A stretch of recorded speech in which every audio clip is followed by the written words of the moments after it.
later. Okay. Right Then on. here Yeah. we go. Here we go. Joining me today, Sean McMorrow, for a tough through tender critical conversation, the first ever series that we're putting out there. And Sean, I'm so grateful that you can join us today. How are you doing? I'm doing absolutely fantastic, man. But I am ecstatic. I'm ecstatic that be on this show. I'm a big fan, so I'm enjoying this as a fan and as a guest, my friend. That's beautiful, Sean. I really appreciate it. You know, I've known of you since 2009, 2010 hockey season here in the UK, where you played for the Belfast Giants, where you famously actually got your nickname, the Sheriff. I'm wondering if that's a Todd Kelman, if he was there at the time, if he helped kind of maneuver that. But anyway, I've known you since around then, and so we've I've known your story, and together I share with you that I played hockey in the UK. We now have a shared interest in broadcasting and podcasting. We've got shared interests in Toronto at the Bottom Line and Wayne and the Gooch. And unfortunately, we've had some shared interests with the passing of a fellow brother, and also we've been guests of our local governments for a little while. Mine was in Thurlow Penitentiary in St. Catharines, losing our freedom for a bit. So we have a lot in common. Yes. And I was really touched by a lot of the things that you said in your recent podcast on spitting chicklets, and those are some of the things that I want to kind of dive into today in this Yeah, for thing sure. that I like to say it's these tough through tender critical conversations where it can get a bit vulnerable and compassionate with one another. So as you know, the format is going to be 3 periods, 3 20-minute periods, what it was like, what happened, and what it's like now. And Sean, I'm going to start off the period now, dropping the puck. Here we go. Come on, boys. Let's have a great game. let's do it. Let's do it. Sean, what struck me listening to one of the bits that you're talking about in Chicklets was growing up in Scarborough and the connection you had with your mother. I'm really interested in that, but I'm also really now interested in how did you end up in Scarborough? Because I believe you are originally from Vancouver, right? Yes. So, my parents, Sheila and Paul are their names. They moved out to Vancouver, British Columbia in the mid 70s when things were kind of booming in that city. It was getting built up. There was a lot of job opportunities, and both my parents had one of those. They both had job opportunities. Moved out there as a young couple. Had my sister in '79. I'm going to do the sports hockey terms because we always say our birth years, right? So my sister was in '79 and I was in '82. My brothers were '85 and '87, respectively. After my brother Liam was born in '87, unfortunately, my parents split up. So my entire mom's family is from Toronto. So my mom just thought it would be best if we came back to Toronto, where she was from.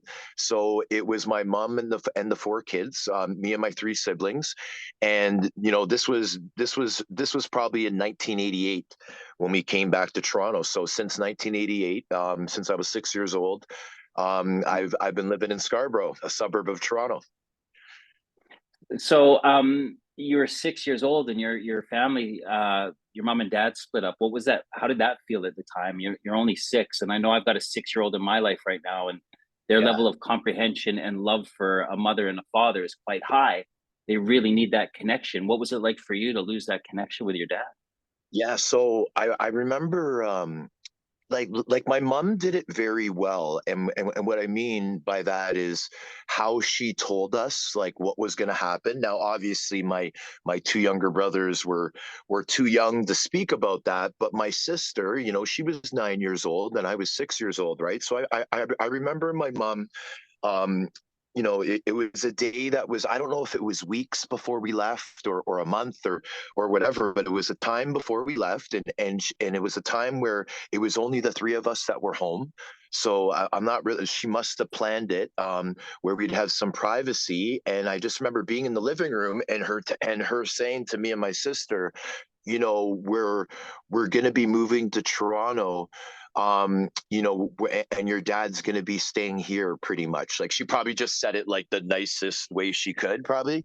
And I just remember, she told us that everything's going to be okay, that she loves us, and like, because we're learning now, Nick, like how when things like that happened in the past, how the parents didn't really know to make sure that the kids knew it wasn't their fault, and this and that, and as a result, a lot of people got really disturbed upstairs, like if their parents split up when they were younger, because it wasn't dealt with properly. So I think my mom was, I mean, she definitely is ahead of her time, but she was definitely ahead of her time back then as well, because she did sit us down, explain to us that we're loved, and that, there was going to be a change in the family settings and where we were going to be located. And I just remember, my sister's 3 years older than me. I remember, and like, she's a girl and I'm a boy. And, when we're boys, we think we're tougher and stuff and think that we don't need to show emotions, but we were both very upset. I remember my sister we were sitting on a couch and my mom was kind of sitting on a chair. And I remember my sister popping up and, walking over to her and giving her a big hug and crying. And then like, I was a little bit confused, right? Cause I was only 6, right? So you're not, you understand, but you don't really. And I just remember thinking, oh, okay, well, this isn't good. My sister's really upset, but I just remember it being a calm setting. And when my mom told us, and when the lucky thing for me, Nick, is my mom's family is made up of 3 boys and 3 girls in her family. So I got 3 uncles and 2 aunts, right? And my mom's kind of in the middle. So the uncles are all kind of around her age, and I got my uncle Mike, my uncle Paul, my uncle Frank, and I was just recently at a couple of Christmas parties, so I've seen a bunch of them just a few days ago. But I was lucky enough to have a support system after my parents got divorced. We moved to Toronto, my mom's hometown. Her family was there. My aunts and uncles all stepped up. My grandfather and grandmother were still alive. I'm always telling the story about the Saturday nights watching Hockey Night in Canada at my grandfather's house. Well, my grandfather was a big part of my life from when we moved to Toronto as well, and Tom McMorrow. So I had a lot of people to look up to, and a lot of support, my friend. So I think I was one of the really lucky ones when it came to your parents getting divorced. You said something very interesting that even as a 6-year-old boy with an older sister, you felt the need to show some resiliency even at 6. Yeah, So yeah. what was your life like? From, I know it's hard to remember, but what were the things in your life that up until even 6 years old, you were kind of given ideas around being tough? How was the childhood, early childhood, that you can remember to give you those ideas? I think the best way to answer that is probably just the fact that I was the oldest boy of 3 at the time. And another really cool thing, Nick, that I got to experience was my youngest brother, Liam McMorrow, right? Now this guy is currently, he's currently 7'2", 300 plus pounds, played professional basketball for 10 years. He's about to become something else that I don't want to say because I'll let him announce it, and which is very exciting. But my point is me and my 2 brothers were all home birthed. Like we were all born at home with a midwife and the whole deal. My mom's a nurse, right? So she wanted it that way after she had the first one. She didn't like the hospital thing, so she wanted the rest of her kids to be born at home. So when I was 5 years old, when Liam was born, the midwife asked me if I wanted to cut the umbilical cord, right? And I would, yeah. So I was like, I mean, obviously she did it, but like I helped her and she guided my hand, and so it was my fingers that were on the medical scissors, but she was doing like the pressure. But you know, I say to Liam, the only reason why you're as big and talented and good looking and everything else that you are is because of me, buddy. It's the way that I did it, man. I did it a special way. Right? So, but that, but well, I'm joking about that. But that experience, I don't know, man. I think it gave me a little bit of pizzazz, or I don't even know what word to use for that. But I think that I because of that, and because I was the oldest boy, I think those were the reasons why I kind of had this little bit of a tough guy start, even at that age, which Mm. is interesting. It is really interesting, and I'm wondering, like, maybe now in Toronto at 6, 7, 8 years old, are you stepping into that kind of like, are you growing up faster than you should be at that age? Are you experiencing things beyond your years? And then how did you grow into being a hockey player? So the hockey player thing is all my mom, right? That's all Sheila. So when we got over here, it was May. It was May 1988. Um, I'm a January birthday, so I just turned 6. And so September, when the hockey season starts over here in North America, we were all enrolled, everyone except for Liam, because Liam was only like a year and a half or whatever, right? But my sister, she played. I don't know if it was girls or boys hockey, but she played hockey that year. That was my first year, and it was also Patrick's, my brother Pat's first year. Who's another incredibly talented sibling of mine. He's actually the head of security for XO, which is the record company for The Weeknd, who's the number one R&B singer in the world, right? And they're currently on a world tour, so I don't know if they're coming to Northern Ireland or not, but they're going all over the place. And so yeah, the three of us started hockey, man. That first fall, and it was just my mom wanting us to get into having every opportunity that we could. And Man, it was quite a journey, the hockey thing. Mm. Yeah. So, and then back to that other question: did you find yourself growing up fast? Like those things that, like, experiencing things that 7 and 8 year olds should experience. Did you skip that and go into, I'm going to be big brother, and almost like take that role of dad? Oh, okay, yeah. Oh, well, I okay. So now here's the thing. I believe I did somewhat, Nick, but it was, I think, on purpose, maybe, because now we're getting into it, right? And this is awesome, Nick. This is a really good show, buddy.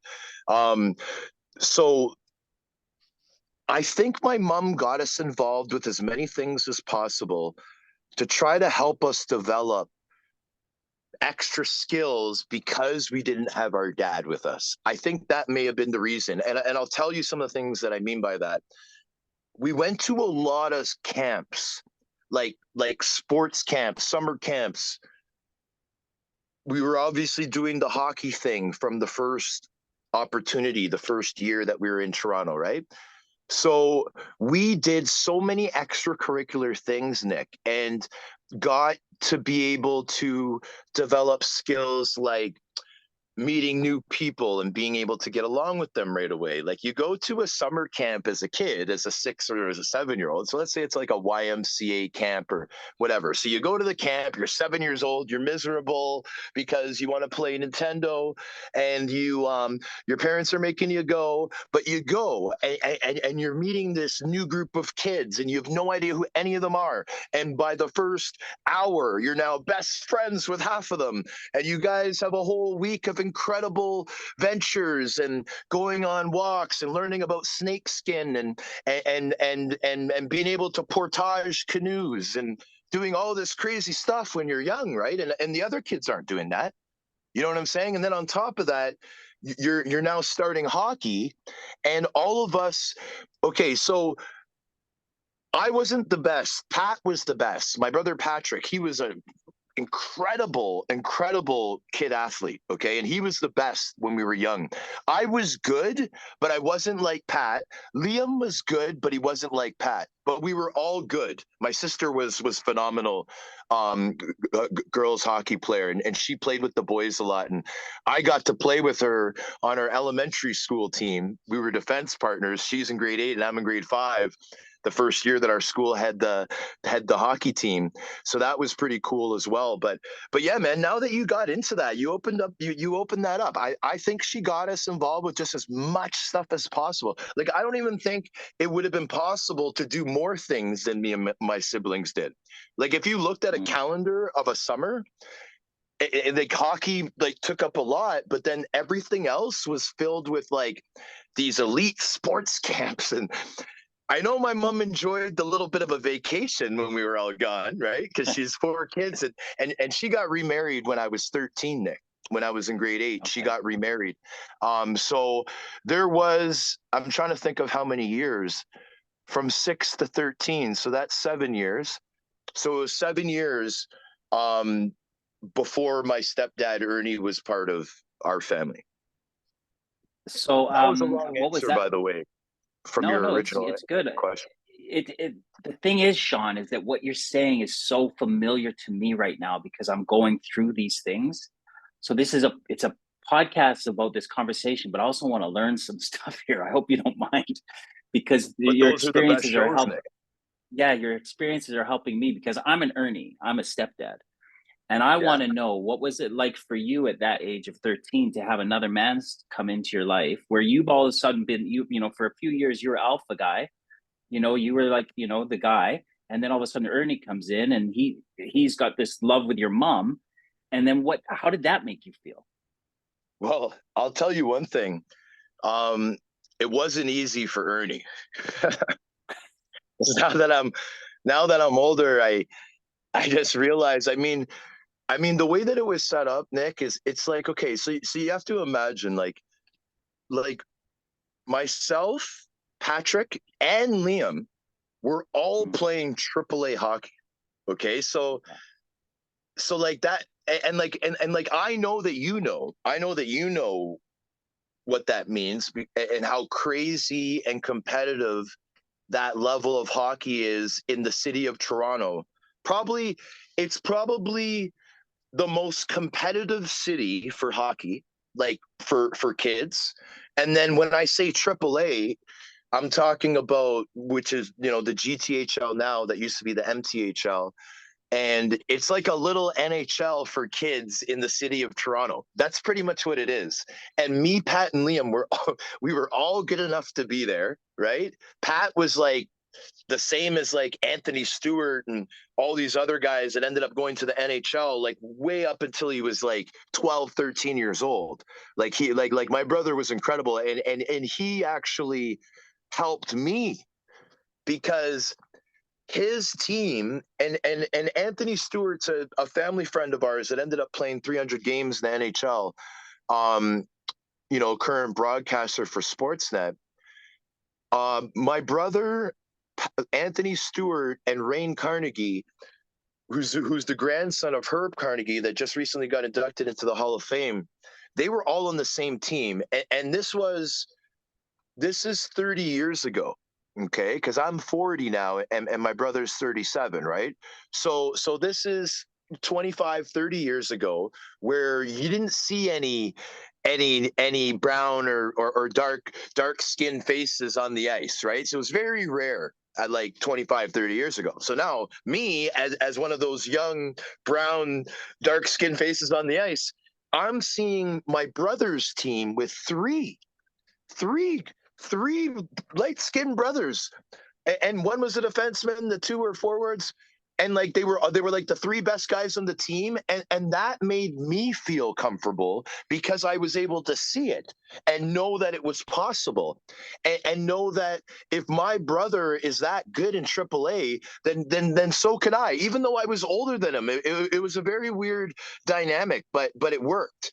And I talked about this because I had my brother as a special guest on my show, and I was explaining to him how much it helped me as a kid, even though I was 3 years older. You know what I'm saying? So I know we're gonna get into that race stuff like a little bit later. So I'll zip it on that. But I wanted to share that just because it was on my mind. No, it's beautiful. I want to get back to Ernie because he's got three boys Yeah. now that Let's get back to Ernie. Let's get back to Ernie. So he's just met. Yeah, what was it like for you meeting Ernie in the initial stages of having another man come into your home, and share the love with your mom that you've got, and I'm not saying take it. I don't know what it was like, but how did you feel when all of a sudden your mom introduces you to Ernie? so it was mixed feelings. It was feelings of relief of me knowing that now there's a man that's going to support my mom and love her. And I was I was one of the older kids in the family, so I was seeing everything. I was seeing mornings that my mom was really tired and she was up late at like one of our hockey things last night. Now she's got to do like a full shift, being a visiting nurse. And man, she's actually going to pull it off as she's making these lunches for us and trying to set up the crock pot. So it's the slow cooker, so it's ready at 4:30 because Liam's got hockey at 5 and Patrick's got hockey at 6:30, and then I got hockey at 7:15, and then it just starts all over again, right? And then so seeing that struggle and seeing that grind, so it was a relief knowing that now, you know, two people are a lot stronger than one. And I knew that Ernie really loved my mom, and I knew that like from what I would see, like that how much he respected her and cared for her and took care of her. So that part of me as a kid was happy.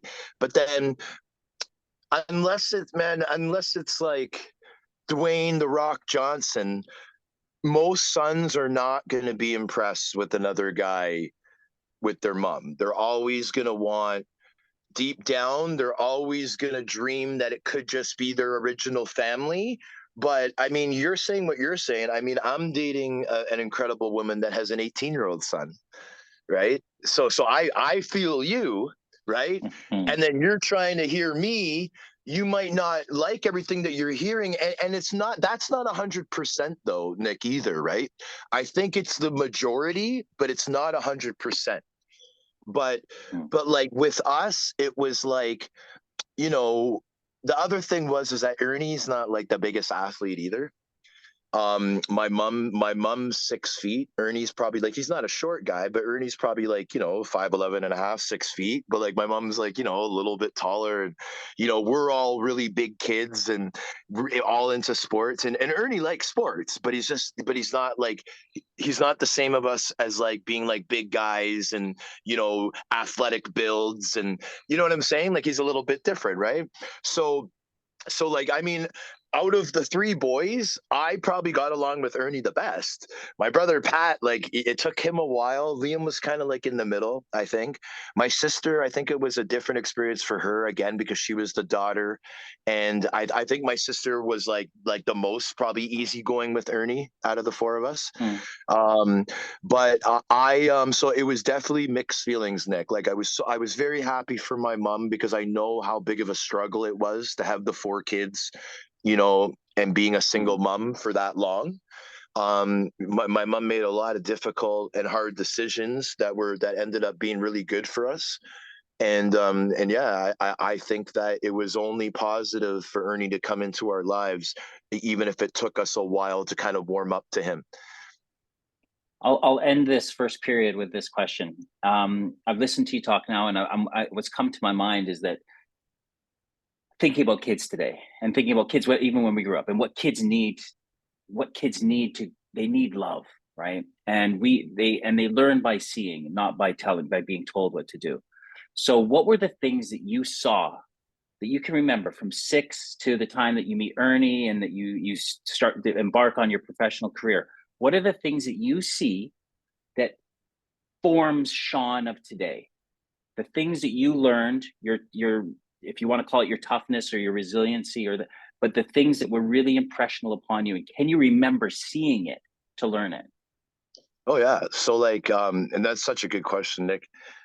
So I think the best examples that I could answer for that would be I saw resiliency in my mom. I saw really hard work. I saw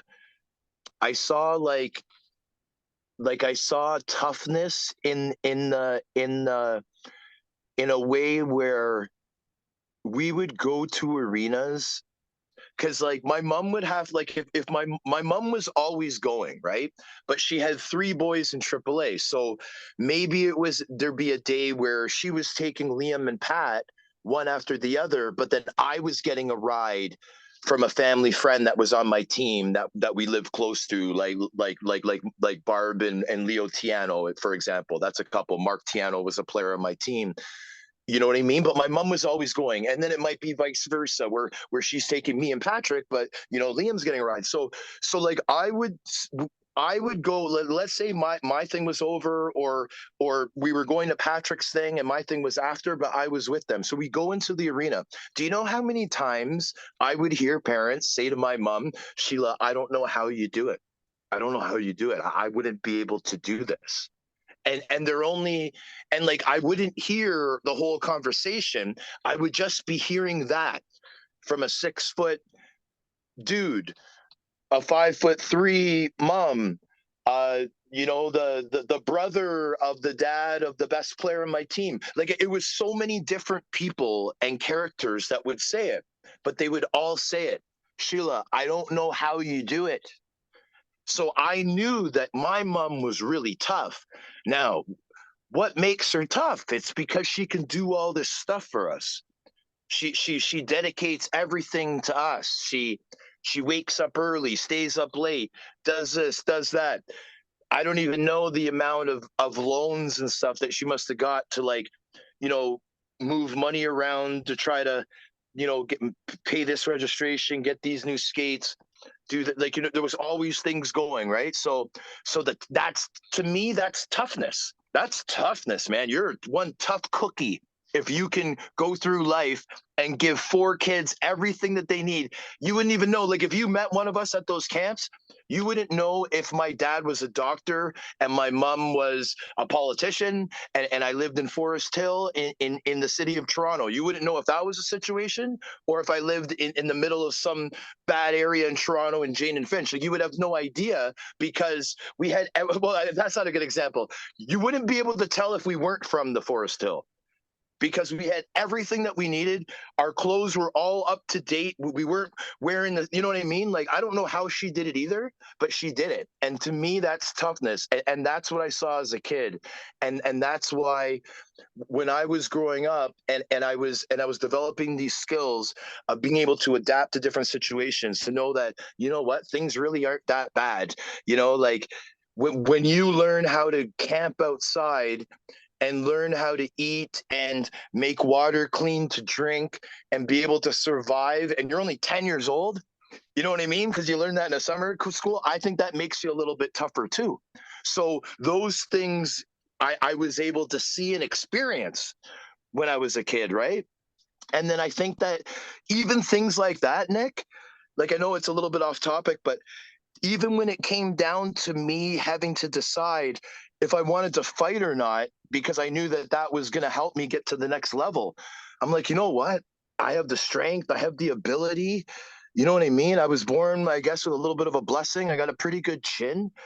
I mean, why don't I just do it? Like, you know what I mean? Because I learned how to adapt to different things as a young kid, so I can adapt to, being the guy in the team that has to fight too, I guess. You know what I mean? Like, I think it helps, like, full circle when you're really young, if your parents can really do it right and really give you the right attention.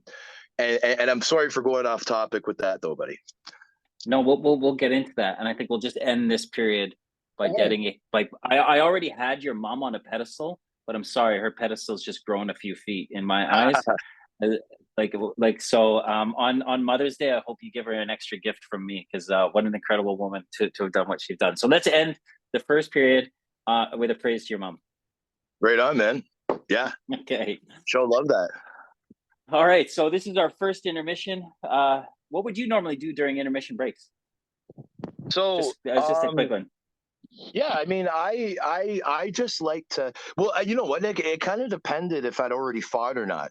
If I hadn't fought yet, I'd be a little bit anxious, kind of trying to reserve all my energy, because it might happen right away when we go out there. But if I'd already fought and I got that out of the way, I'd be really relaxed, pretty talkative in the room, and positive. That's what I tried to be anyway. Beautiful. Well, let's pretend you had a fight in that first period. I'm going to start the second period right away, because I want to get into this, because I've got these questions flowing here. So let's drop the puck for the second period. Okay. Sean, so I'm seeing that you've learned a lot from the matriarch in your family, your mother, and you learned an awful lot around resiliency and about being able to take a risk, about being able to kind of process, why don't I just do that so I can get to the next level? What were the things that you saw or you heard from coaches, teachers, players that hurt you? That actually, from those early ages, getting involved in hockey to the time where you're ready to leave home and be a professional hockey player, I say hurt, hindered, because as I was saying, we don't learn by being told. So when I'm told, there's no, suck up your pain, don't cry, those are the things that I was told, and they ended up hurting me. And I'm wondering, were there things that you were told as a child and as a teenager and as a young man that ended up hurting you or hindering you growing up into an adult? I think, Nick, that I think I was pretty lucky, in this for this category. I'm just trying to think of an example of something that I may have heard. And one thing I can think of is when I was like when I was it was I was playing for my elementary school hockey team. So I was grade 8 or younger. So I was 13, maybe 12, and there was a referee that was reffing the game that was actually a family friend. Okay, like he knew my mom and whatever, and he there was like a little like he has a son that's not the biggest in size, and I was always a really big kid. At that time, size just meant everything in hockey. If you had size and you were like a halfway decent player, you had such a big advantage over an elite player that was a small player, right? And then now we figured out that it's just the fastest skater is going to be the best player on the ice now. So it really doesn't matter how big you are anymore. But 20, 30 years ago, it was just everyone had to be like Eric Lindros, right? So this ref, he said something to me that was very inappropriate, and I think he said it because I think he was jealous that his son maybe didn't have my size, and it was just something that was just really inappropriate. So what he said to me was, he said he told me that I made a dumb play as the referee of the game, and that it was almost as dumb as I look. Right? That was the comment to a 12-year-old. Now, the way that I took it was because at this age, and like, you know what? Maybe I should save this for when we talk about the race stuff, or should I just get it out of the way? Just go for it, yeah, because I think it's going Okay, to fold so into it. so So the way yeah. that I took it is that he said it's almost as dumb as the way that you look. Was the way that I took it was that he was bringing me down because my appearance was different from the average hockey player. That's the way that I took it, and it was one of the first times that I'd ever experienced that, and it was and it kind of made it made me not realize, but it made me think twice about, like, if I really was being accepted by everybody, or if I really belonged 100%, because I was young, and it was an authority figure that said it, and it was very inappropriate. But for a 12-year-old, it can kind of mess with your head a little bit, right? So that's the one example that like something that I was told that did hinder me, because it didn't make me think that I was the same as everybody. It made me think that I was different now, because it was an authority figure that said it. and Mm. and like, I told her, she was upset about it, because she knew that this guy, said inappropriate things now and again, right? But I think that she was surprised that he had actually said that. Maybe he didn't think that I would have heard it, but I did. You know what I mean? So it is what it is. So as yeah, playing hockey in Canada 30 years ago, people will generally say that hockey, and I know Bob probably gets slated for this, is a wealthy white man sport. Yeah. It is expensive to play. The amount of people who play it are generally, they look like me, and there's been a lot of challenges with inclusion and diversity in the game over the years. And this is now 30 years ago, 25, 30 years ago, and you're a brown bodied man playing hockey in Toronto. When was the first time that you started to hear about your color? Okay, so now this topic here, when I'm asked about it, like what I've learned, because we're all learning when we talk about this, right? And when we have these discussions. So what I'm learning is that the time that I realized that I started hearing, noticing, experiencing things to do with race was actually first on my own team.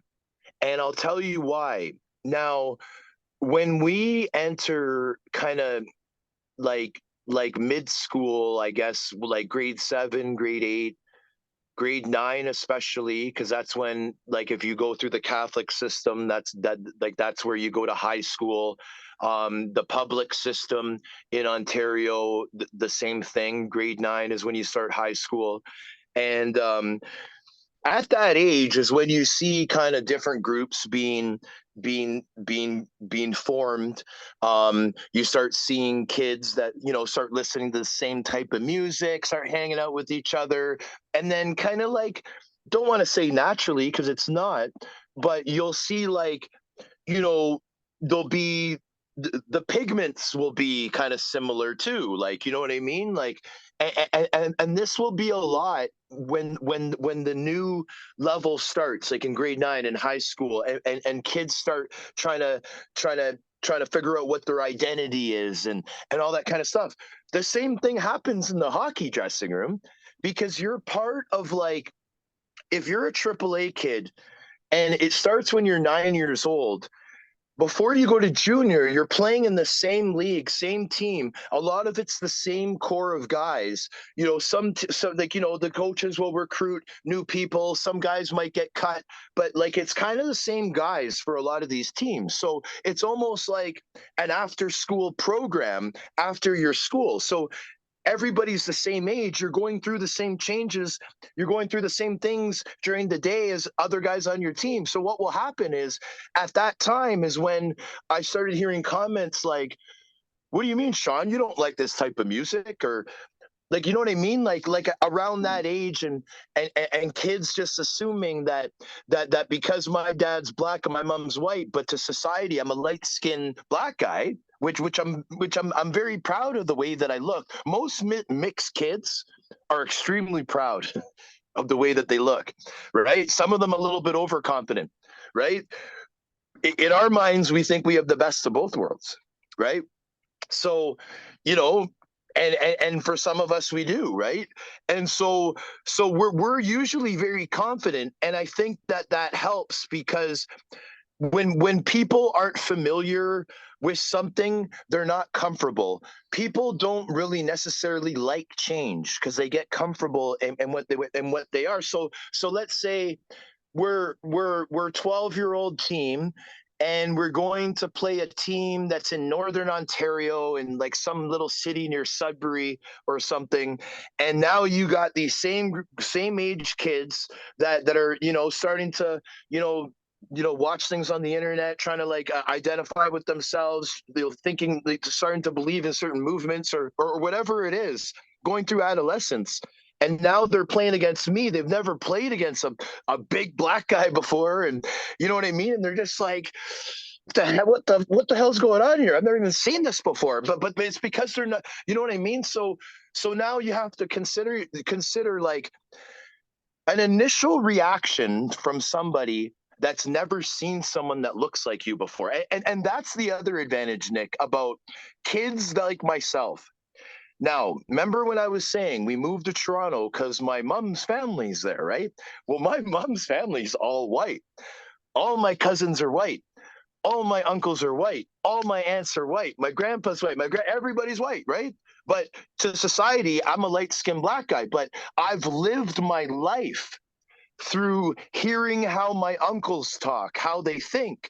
My uncles and my grandfather were some of the most incredible men they didn't care what you look like or where you were from. They treated everybody the same, and they were very honorable people like that. So at the same time, I would also grow up hearing their opinions on certain things, and things that even as an adult I can respect. But like, they also had to learn things too. They all knew my dad. They loved him. My grandpa loved my dad. He sold them a couple cars. Like, they, you know what I mean? They got along really well. And, my grandpa would always say, because my parents were married for 16 years, and like, they were together for a few years before that. So it wasn't like they were just, you know what I mean? Like, so my grandpa would always say, like, I never have to worry about Sheila because Paul Scipio is Mm. there. And like, I was born Sean Scipio. My mom actually had our names changed to McMorrow because all the McMorrows were in Toronto, and she just thought that we'd be more comfortable, which we ended up being. And I'm really glad that she did that, because it was a pretty solid move on her part, right? Just being all my family being here, I have the same last name, made us feel even more comfortable and Mm. accepted, right? So when was the first time, apart from in your changing Okay, room? so the So when first did you time, hear when like, when did you hear it that it cuts you? Where you actually, I can't believe I just heard that. okay, so the first time was definitely a setting in my own dressing room where I think it was, we're getting dressed. I think we were all like in grade 7, so we were like 12 years old, and the topic was like the way that it was the beginning of the year, so it was like people still had like their new school clothes and going through like the first week. And I think we were talking about like the style of clothes, and then a couple guys on my team just started making fun of me, saying like, oh, you just want to look like a rapper, and you just want to act like this. And I remember thinking, like, what are you talking about? And I realized that it's because of my appearance, and my dad's black, that they're saying this, because that must be what's going on at their school, or whatever. I don't know, but that was the first time. And like, it made me feel very uncomfortable. I was able to kind of shake it off, because Nick, even like with the race stuff, like, it's another form of bullying, right? So you got to think, like, some people are able to deal with that a lot better than others. Like, some people got bullied their whole lives, and they were able to just shake it off, and they're not going to their employers and blowing everybody's heads off, right? They're able to actually deal with it, right? Where some people can't deal with it well at all, and they'll get really depressed, and they'll shut right down. And so I was able to shake it pretty good, just like how when I was 8 years old, going to a summer school and feeling extremely uncomfortable and having a lot of anxiety because it was my first time going. And anything that's my first time, for some reason, I get a lot of anxiety. But then once I get there and see everything's cool, and then I start feeling a lot more comfortable, which is probably like most Mm. people's case, right? So yeah, same type of thing, man. Like I think I might have learned to deal with the race stuff a little bit better too, by going through things when I was younger as a kid, that my mom helped out with as well. When I was in Canada, when I was in Toronto, I spent some time out Six Nations Reserve and with the lacrosse, and I was hearing stories of that of Six Nations going to Northern Ontario, and hearing a lot of racial abuse to the Indigenous community, like really hard. I couldn't even repeat it. Really, like Yeah. really bad things that I could tell. I saw it in them. It cut them. It hurt them. Oh yeah. So did you hear things from opposing fans or players that you're like, why am I hearing this? I'm out here to play a game. I'm out here to do my best to make a team, to fulfill a role. Why am I getting this abuse? And like I said, I could viscerally see it hurt them. And I'm wondering if that ever happened to you. So the best example for that is, I am obviously a big player, right? I'm a big player. When we got older and I decided that I was going to play that role, um lucky for me, Nick, like, I never I was never called any racial slurs during the game when I was a kid. And I I but think that it's because I was probably the biggest person on the ice. I think that if I was a small goal scorer, that I would have been treated a little bit differently than the big stay-at-home defenseman that can literally have the opportunity to lay anybody out if they have their head down. And we started hitting. See, they changed it. They changed it all around. We started hitting, I believe, when we were like 10, 11 years old, right? So Mm. it's kind of like, if you're going to take the risk to be like, hey, you're just a stupid N-word, and then that guy can be like, really? Boom. You know what I mean? There's going to be a less of a chance that a kid's going to say, hey, you're that stupid N-word, right? So I think I was lucky, and because I was one of the bigger players, that I was treated a little bit differently. But as a pro, Nick, as a pro is where I experienced more than as a kid. And I think it had more to do with my role, because now I'm a professional hockey fighter, punching guys in the face, knocking guys' teeth out, cutting guys, and you know what I mean? And they're gonna use their frustration, if they're an ignorant person, and call me an N bomb, or this or that, Did that during or happen? right after the fight. Did you hear that? There Oh yeah, there was an incident, and we might as well just, like, there's like I've kind of protected it a little bit. You know what I mean? When I've been asked this, but there's no point of doing that, because it's all public knowledge. But my first year pro, Peter Vandermeer, who played for the Philadelphia Phantoms, um, he called me the N bomb several times, and the linesman heard him, and he got a 2-game suspension. And this was back in 2002, right? So back then, a lot of times things would be said, and then, half the times the refs might do something about it, like they did with Vandermeer. They gave him a 2-game suspension. Now this was a year that he played for the Grand Rapids Griffins, who was the Detroit Red Wings farm team. I was in Rochester. We were in Grand Rapids. I hands down won the fight. He was upset about it. He called me the N bomb. The one linesman heard him, told the other ref, and he ended up getting a 2-game suspension. Now, Peter Vandermeer apparently is supposed to be a good guy. I don't know him personally, but he did play for the Rochester Americans a few seasons before I was there. And Randy Cunnyworth, my head coach, who was the guy that informed me of the suspension, I was one of Cunny's guys, right? Like, he's my favorite coach that I've ever had. I had him for 4 straight seasons. And we got out on the ice for just a regular practice, and we're all skating around, and Cunny kind of caught up to me, and he's like, hey Mac, how you doing? I'm like, I'm not too bad, Cunny, how are you? He's like, I just want you to know that I talked to the league about Vandy. Like, he was calling him his nickname and everything, so I knew obviously they had a relationship. He's like, Vandy got a 2-game suspension. Mac, I'm really sorry that happened. Vandy has apologized.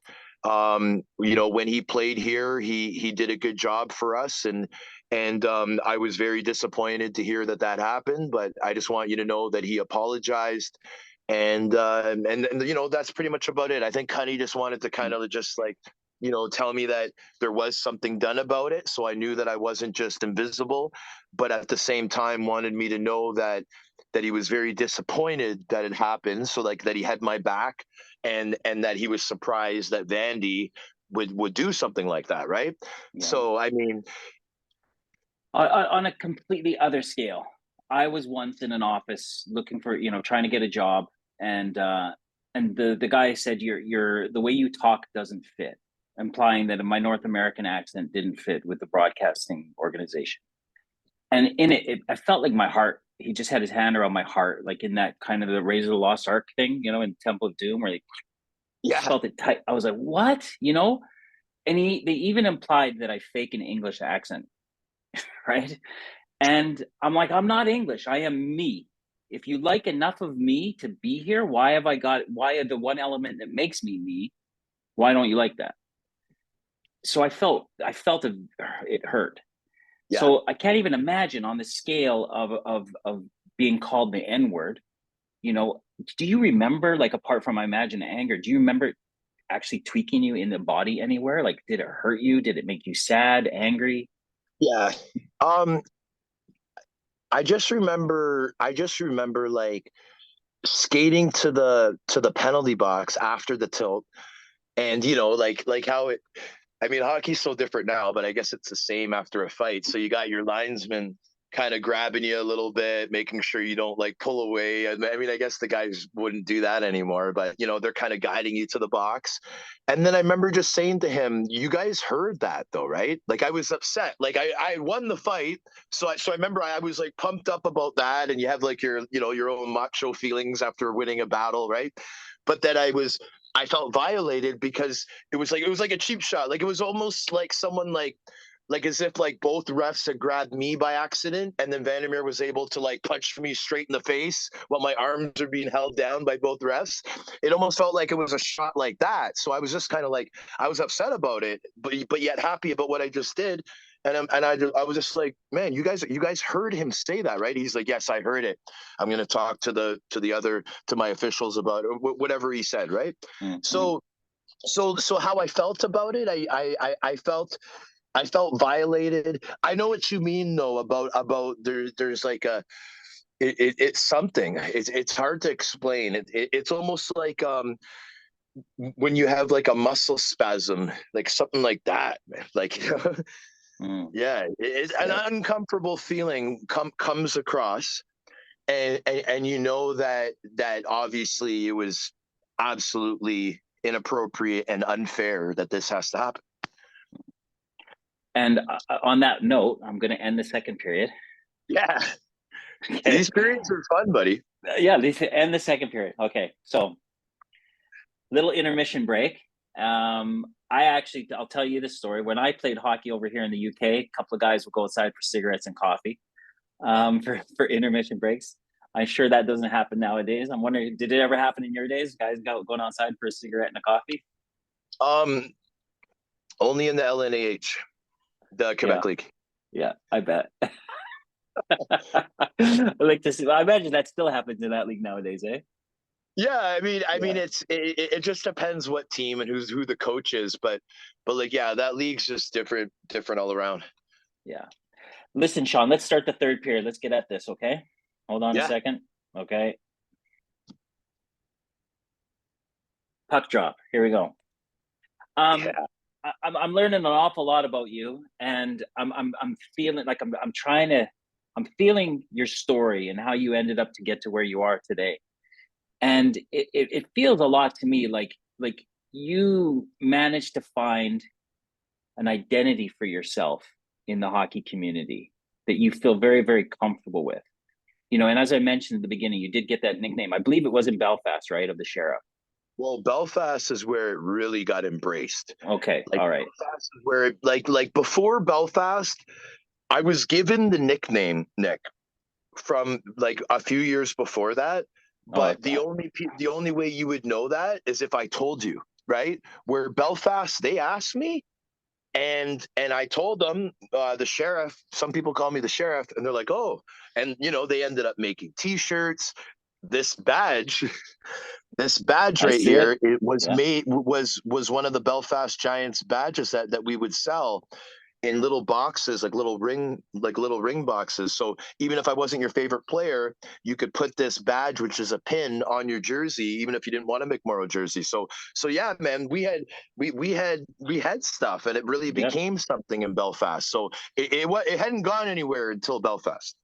I do remember it quite well, and I think even on the Belfast jersey, you had a share like the badge, Oh right? yeah. Well, Yeah. well, well, Nick, I just Yeah. got to show you because, like I said, I'm at my girlfriend's place, right? Okay. But like this is this is one of my Belfast Giants There jerseys, you go. Yeah. right?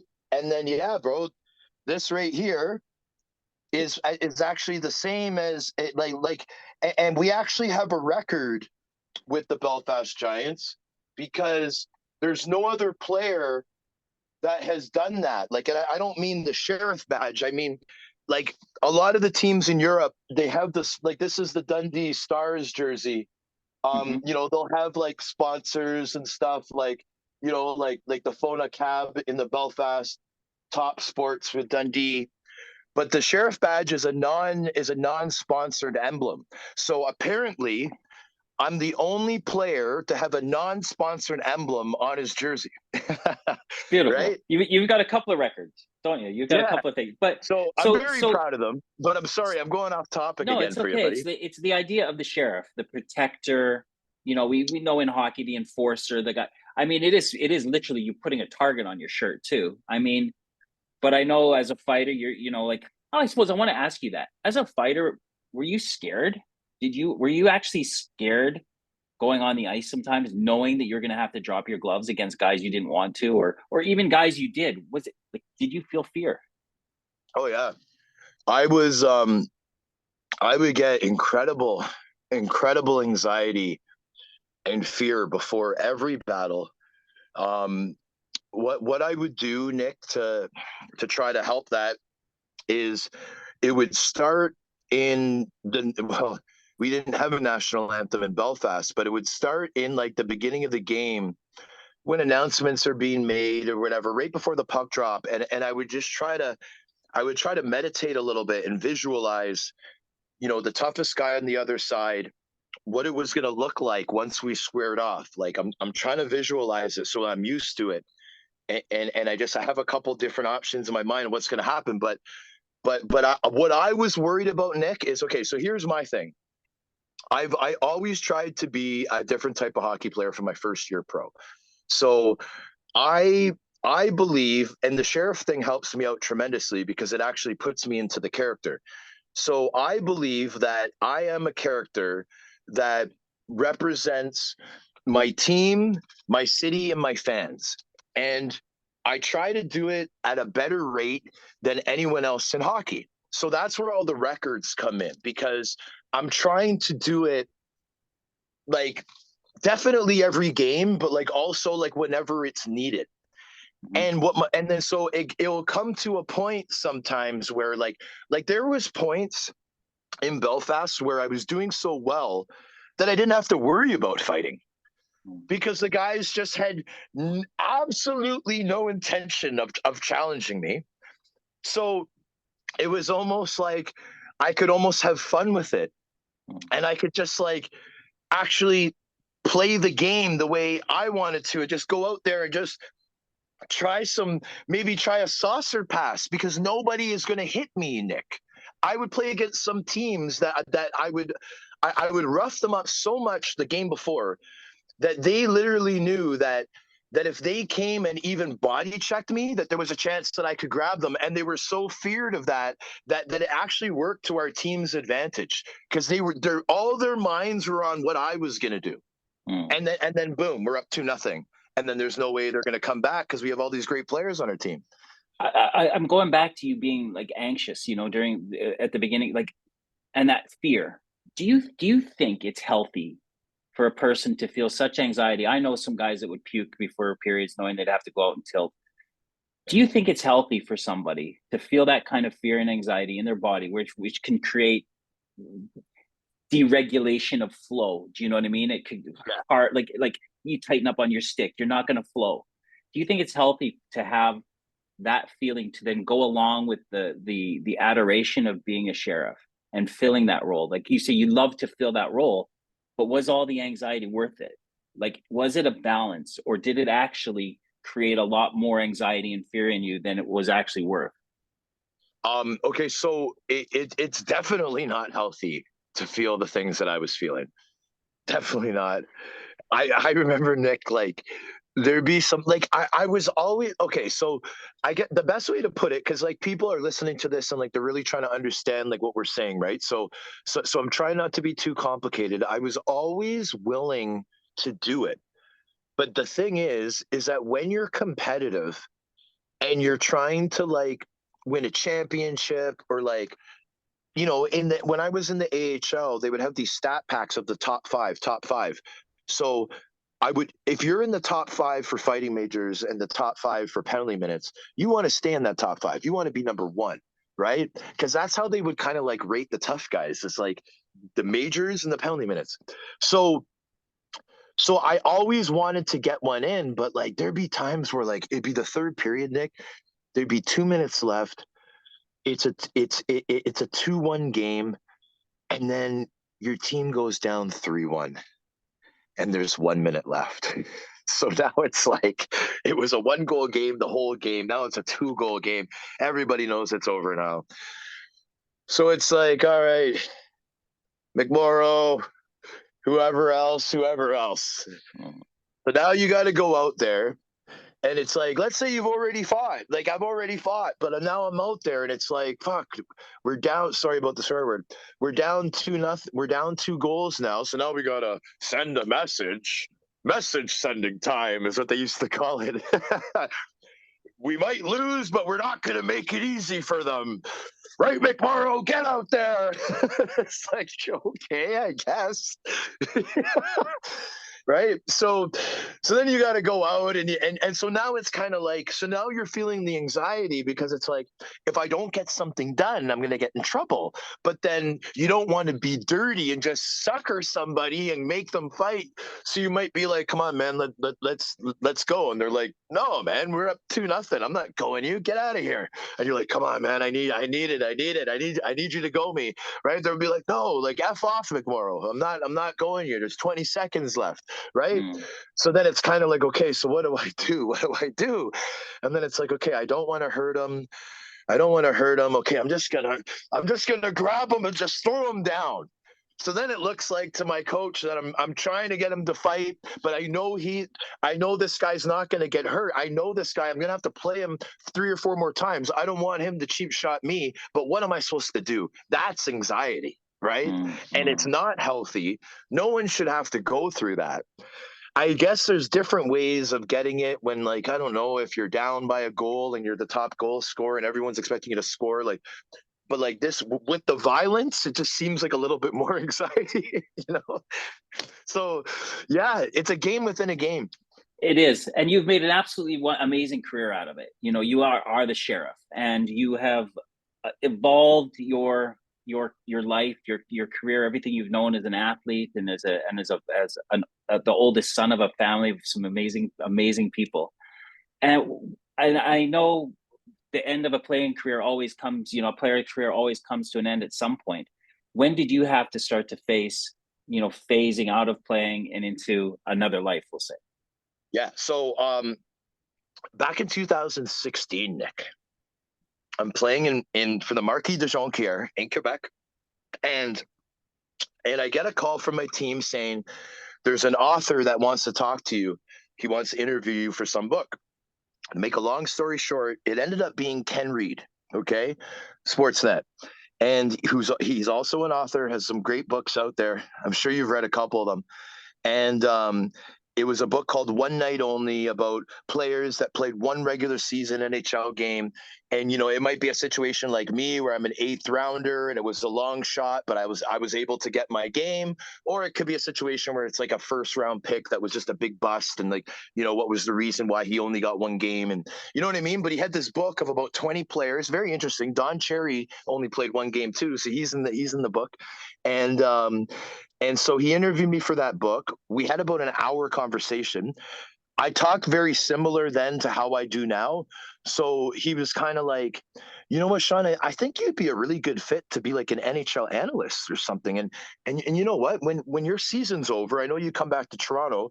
Why don't you contact me? I'll give you a tour of our studio, and I'll help you get set up with the interview process, because I know that they're looking to have some interviews. I'm like, yeah, man, that's awesome. So that summer, I believed that I was going to retire and become a famous sports broadcaster, starting at Sportsnet. This was back in 2016. So Nick, to make a long story short, I do the tour. My season ends. I move back to Toronto, do the tour with Ken. He treats me unbelievably, gets me hooked up with this interview with the vice president of Sportsnet for September the 1st. Now, I did my tour like in the summer. So now, September the 1st, I'm going to get the job. I got the gift of gab. I played hockey for so long. That's all I need to be a successful broadcaster. That's what I thought at the time, right? So I had a great interview. And 1 week after they said, you'll hear from us in like 3 to 4 weeks or something. I don't know why it takes that long, but that's kind of the process with these type of things, which But so a week later was when they made all those cutbacks. It was shortly after Sportsnet had bought Hockey Night in Canada from CBC. And so now they were feeling the rift of all the money that they lost, and they must have had some big meetings and decided that they were going to do some major cutbacks in the hockey department. So they fired like 9 big shot guys. This is a week after my interview, right? So Ken calls me and he's like, I know you must have seen what happened with my company. Obviously they're not going to be hiring right now, making these cutbacks, but don't give up, stay in town, blah, blah, blah. This is in 2016. So I ended up making like a couple comebacks since then, Nick. Started my podcast, learned that there was a hell of a lot of stuff that I had to learn in order to be doing what I thought I was going to start in 2016. And it's been an incredible journey, man, to be honest. How have you felt though with like the identity of the sheriff? Like, is the sheriff a guy who's on ice only, or have you been able to take any morals or teachings or kind of being that leader, out into your community and do other things? Yeah, so I try to make it full circle. Um, like the best way to explain the sheriff is like, so when the sheriff comes to the rink, like everybody knows that they can approach him. He has to take pictures, sign autographs, talk life. A lot of dads have a lot of questions about their kids' minor hockey. I think that if they're dedicated fans that are like season ticket holders, I just believe that there needs to be like a relationship with the fans, just like you would with anyone else at your work, like if you work at a big company. And so then during the game, obviously, like I told you before, I try to represent my team, my city, and the fans at a better rate than any other hockey player in the world. After the game is the same thing. Now that I'm retired, I try to bring the same type of character to my show. I try to treat people the same as I did when I came to the rink. Um, like it's the Sheriff podcast, right? So like this is my official shirt. So we Mm-hmm. know that this is the tough. This means tough guy in the UK, the hard man. So I'm not the hard man. I'm not a tough guy. I'm not an enforcer, but I'm the sheriff, right? So I'm trying to embrace this as like this is my T-shirt for the That's podcast. just your So butt. oh, that was just my butt you saw. Yeah. Okay, Yeah, sorry. yeah. It's There okay. you It's a go. nice butt. It's all right. So yeah, man. So I'm trying to embrace the character as much as I can. Um, I really have plans on being a motivational speaker, Nick. So I used to do that as the sheriff, as the guy in the hockey team. Now I'm doing it as a retired former professional hockey player that has a lot of experiences that lives out the sheriff character, and I want to be that motivational speaker. I want to continue to go into the schools and the hospitals. I want to do anything for the better good. And Yeah. this show is giving me the opportunity to get some of those chances. The experiences that you've had over, and I want to go 30 years. I want to go from the kind of time where you're on your 12. The experiences that you've had over those 30 years that you want to then take out. I know you've spent some time inside. I Yeah. know you've had some heartache. From what pain? I said the other day I made a post about pain to purpose. From what of your pain would you then bring your experiences and bring into purpose so that people don't have to go down and experience that kind of pain? And then how would you express it as a speaker? Yeah. So Nick, the one thing is, like I had my experience of being incarcerated for 20 months, and it was 2000. It was between 2012. My first day I think was May the 30th, 2012, and then it was around February of 2014 that I came back to civilization. So now, um, that situation, that journey, which was a part of my life, I own fully now. Where before I would try to avoid talking about it, hope that nobody found out. You know what I mean? And I'm talking about even at job interviews, right?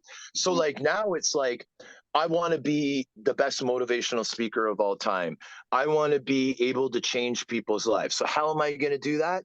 Well, I'm going to have to own everything I've done in my life, and even things that I'm maybe not the proudest of.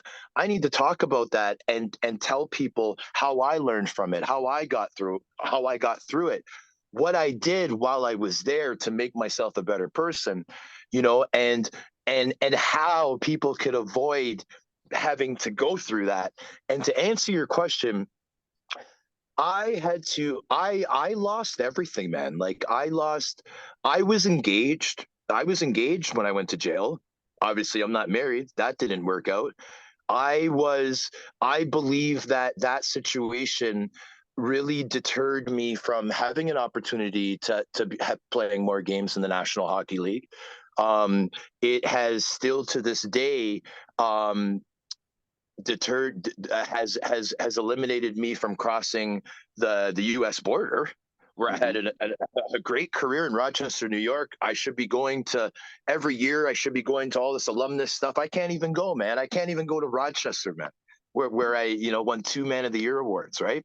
So you got to imagine how much that affects me now. Don't get me wrong, it's been 10 years since incarceration. Now I know that I'm eligible for waivers and this and that, and I am going to get into all that. That's only been calendar wise available recently, but for me, it's like I have a lot of friends and loved ones in the United States that I can't see. I feel that in a way that I'm still jailed because of all the stuff.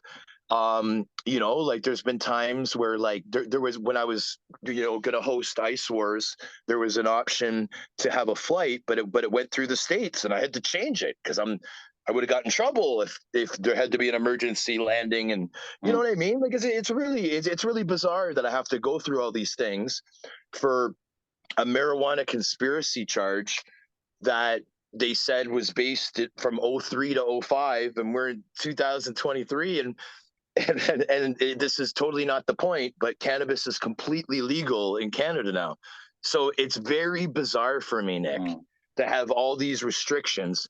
And I don't want anyone to have to go through stuff like this. And the biggest lesson of it all, Nick, especially for young professional athletes, is that when we're playing, we think that we're being protected all the time, right? When I was in my early 20s, I smoked cannabis, right? And at the time it wasn't accepted nor was it illegal in the United States. So if you did that, which many of the players did, you would find a place where you felt comfortable and you thought that people were protecting you.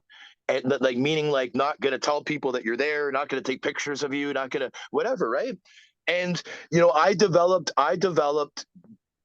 friendships that I thought were legit and genuine. And I had two friends that I thought were my buddies, Nick, that, where I got the cannabis from, where I was able to relax and feel safe and protected. And a couple years later, these same guys got into a lot of trouble, Nick, and to get out of their mess, they pretty much said that they worked for NHL star named Sean McMorrow, and Mm. that they were doing an operation, and it was absolutely insane, Nick. And you know what? Sometimes if you decide to cross the line, you got to be prepared for all the repercussions. And I really thought that these guys are my friends, and you really have to be careful of who you hang out with, buddy, because I had so many different types of friends, and I was very arrogant in the fact where I thought that none of them would ever do anything bad to me. Mm. And that was a big risk to take, right? And Mm. I had a lot on the line, right? And it was really unfortunate, Nick. And it was a conspiracy case where in the US, in order to charge someone with conspiracy, you have to have more than one person that's willing to testify that that person was part of the conspiracy, right? And that's what my two buddies were willing to do. I took a plea agreement thinking that I was going to get probation, and boom, was I ever knocked out of the ballpark with the result of me signing that plea agreement. Big mistake, but it happened. And what did I learn from it? You got to watch who you hang out with. You got Yeah. to keep good circles. As they say, you're the average of the 5 people that you hang out with the most. Yeah. You know what I mean? So if people think about that, if you got a couple bad apples that you just feel cool because you hang around them and you think it's okay, well, they're really bringing your character down, guys. They're really Yeah. bringing it down, and they're really increasing the chances of you getting in trouble. So You got to keep your friends legit. You got to keep your circles tight, and you can't be trusting things with your life. And that's what I did, right? So Mm. you know what I'm saying, Nick? So like pretty much, I mean, while I was there, I made the best of the time. You know, I played major junior in Canada, man, and I got traded a bunch of times, and I'm not proud of it, but I was 2 credits short of graduating my high school when I started playing professionally at 20 years old. So Mm. at 28 years old, I ended up, or sorry, 30 years old, I ended up getting my GED at Moshannon Valley Correction Center. And then I ended up teaching the GED, right? And then I ended up teaching an exercise class. I took a lot of classes in there that really helped my mind. Like I took this one class called Paradigm Thinking, and it's like a cognitive Mm-hmm. learning, right? And I really learned what my values are. I really learned what was important to me in life. I realized why I liked doing all those public appearances, why I liked going into the schools and hospitals. You know, why did I like it? Because it's my passion, man. And Mm. those are my true values, right? And I really learned what my life purpose was by doing all these things. And you know, I believe it is to uplift. That's my life purpose, right? So once you learn all these things, and you really learn, for me, who Sean McMorrow was, you know, I realized that, you know what, this is really unfortunate thing that happened, but it's funny how life works. And I actually gained a little bit during that time overall. I made myself a better person. I finally got that high school, you know, like diploma, well, the GED anyway. And I learned a lot, man. I took a bunch of business classes, and, Yeah. you know, I was there for almost 2 years. It was 20 months. And, you know, I'm 40 years old, Nick, but I believe, you know, I didn't have one cigarette. I didn't have one sip of alcohol, didn't have one joint in 20 months. Mm. So, you know, that's definitely not going to hurt either, right? Sean, yeah, you've got an amazing story.